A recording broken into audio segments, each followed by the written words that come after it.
What do you think the most interesting off-market strategy is going to be in 2021?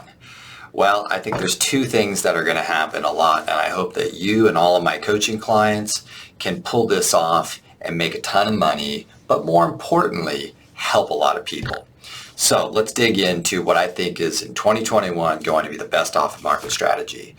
Here's what's going to happen a ton all across the country. We're going to have a bunch of buyers that we write offers on a property. In this low inventory environment, high buyer demand, super low interest rate, we're basically seeing on average 4, 5, 10 offers written on that property. Now, you and your buyer didn't get that offer accepted, so you have one choice. You have two choices. You can go home, you can drink a bunch of wine, and you can cry in your sleep, or you can do something about it. Okay? So I recommend that we obviously do something about it. I know. Okay? So here's what we need to do. Okay? If that property was a 4-bedroom, 3-bath with a pool, the single story detached, great. What we want to do is we want to actually get something off to that particular neighborhood, and ideally, if we use something kind of like a property radar or your MLS research or Remine, or just call your title rep and see if they can pull the list. Well, why don't we go pull the list of every 4-bedroom, 3-bath with a pool, single story in that community, because there may be 1, 2, 3, 4, 5, 10, 20, which I believe when we look at the smaller number, that's a reasonable number for us to write a letter, make a phone call, do a door knock, and hand over some type of maybe a door drop. So let's talk about this for a second. In the last 5 years, we saw the I have a buyer, I have buyers letter, right? Phone call sent off to the general public was very successful. So that messaging produced a lot of listing appointments and opportunities in the last 5 years in this kind of low inventory environment. Now, what's been wild is, I don't know about how it is for you, but for most of us, I've been on a bunch of listing appointments, and here in San Diego, and a bunch of the times the seller says, I've seen tons of these letters. I know that there's buyers out there. So I know that the sellers actually know that this exists.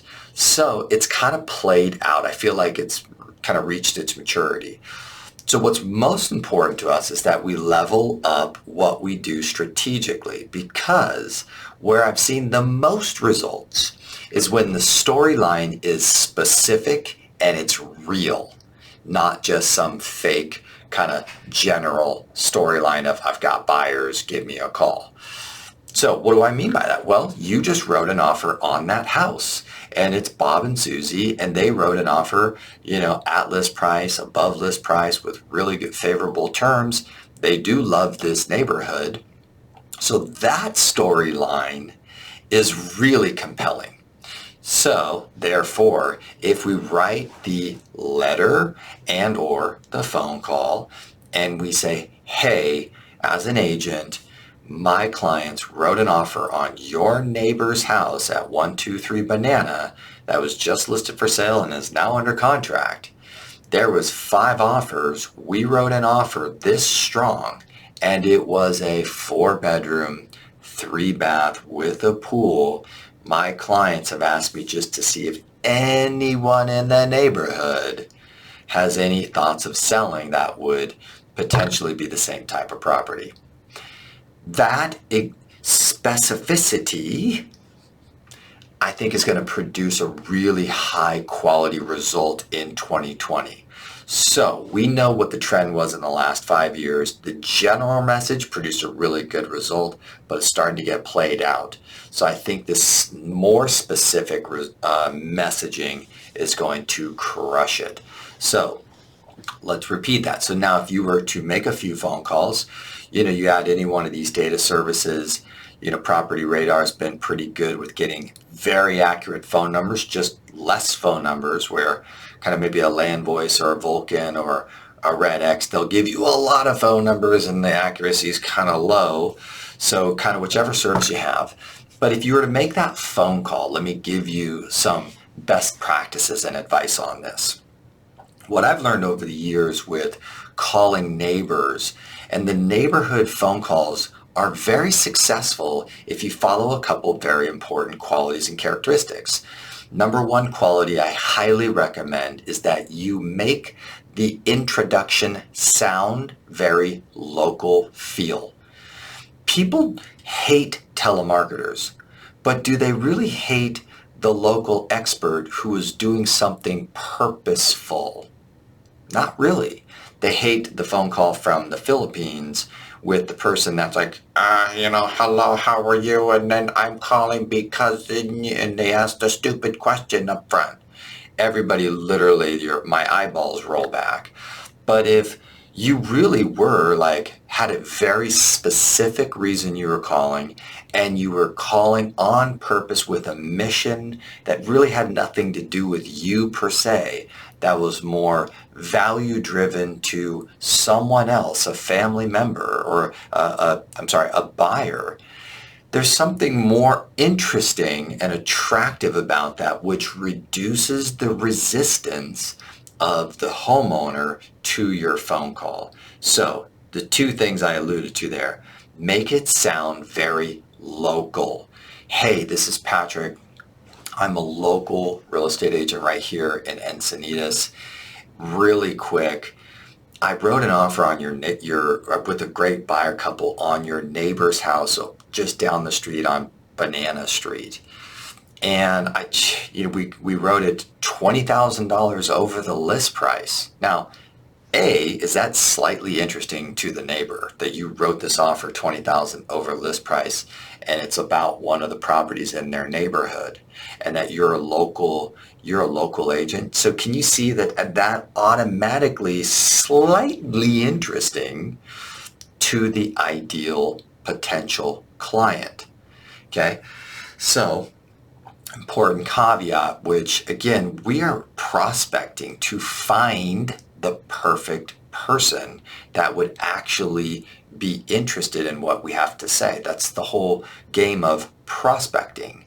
So again, we can't optimize our script for the wrong person that's in a hurry, doesn't want to talk to me, so I'm just going to get to it and say no, don't optimize your script for the absolute perfect person. If you sounded like you were the local agent, you were going the extra mile for your buying client, they really wanted to move into Encinitas Village Park, they really wanted a 4-bedroom 3-bath, they paid $20,000 over the list price, the ideal perfect neighbor who was in consideration of selling, would they lean in or push away?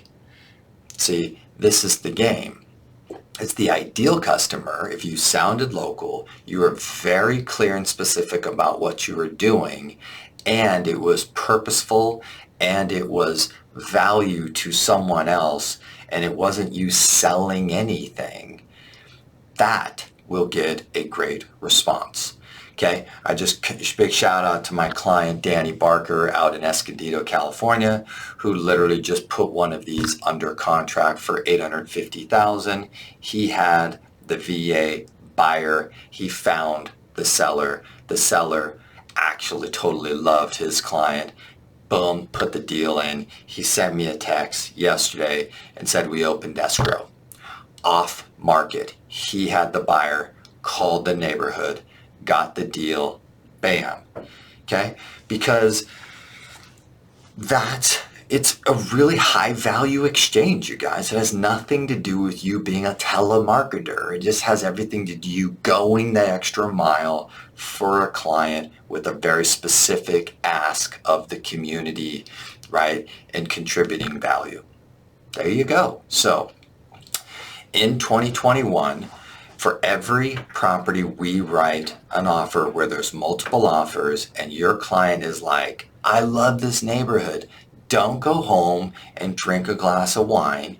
Go get on a property radar or whatever data service provider you have, or go figure out with whatever thing how many of these homes potentially match their criteria and get to work and create maybe potential listing opportunities for you down the road, and or do what Danny did and just went the extra mile and just knocked it out of the park for his buying client and put something into contract, right? That's the game. So in 2021, do I have your commitment that we're going to go the extra mile for our buyers and connect with these sellers on this topic?